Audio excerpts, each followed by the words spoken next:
دا ډېرې زمانې خبره ده، ویلې کېږي د ښار نه په څه فاصله کې یو وړوکی کلی اباد و. په دغه کلي کې خپله ابادي ډېره کمه وه، ټول 2 او 3 کورونه وو. خلکو به د ورځې خپله خواري مزدوري یعنې ذمهداري کوله. نو ماخوستن مانځه نه پس به په وخت ویده کېدل، ځکه چې د کورونو کمی و.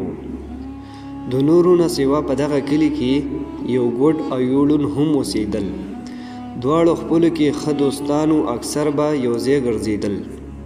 یوه ورځ چې خلک د ماښام د مانځه کورونو ته تلل، نو په لاره کې یو دم تیز باران شروع شو چې تقریبا تر سهار مانځه پورې جاري و.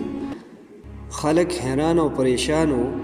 سحر په رڼا کې چې وکتل چې غر نه راغلي سیلابي اوبه ډېرې په تیزۍ سره روانې دي، نو پریشاني نوره هم زیاته شوه. خلکو زر زر په تیزو اوازونو یو بل ته خبرولو شروع کړه، او هر تن د کلي د وتلو فکر کې شو. ماشومان او قیمتي سامان ځان سره کړه او په لږ ساعت کې ډېر لرې ورسېدل. د بدې قسمتۍ نه ګوډ او ړوند هم په دغه وخت کې د چا پام را نغلو.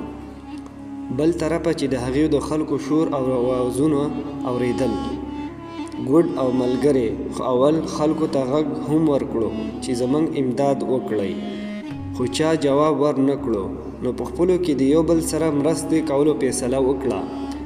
ړوند وویل، ته ما ته په شا شه او لار راته ښایه، زه به منډه وهم. ګوډ چې ملګري ورسره اتفاق وکړو، دغه شان یو بل امداد کې لږ ساعت کې محفوظ مقام ته ورسېدل، او سیلاب د اوبو نه یې په خپله ځان همت او اتفاق ځانونه بچ کړو. چا رښتیا ویلي دي چې همت او حکمت او اتفاق هر مشکل اسانیږي او هر مسله پې هواریږي.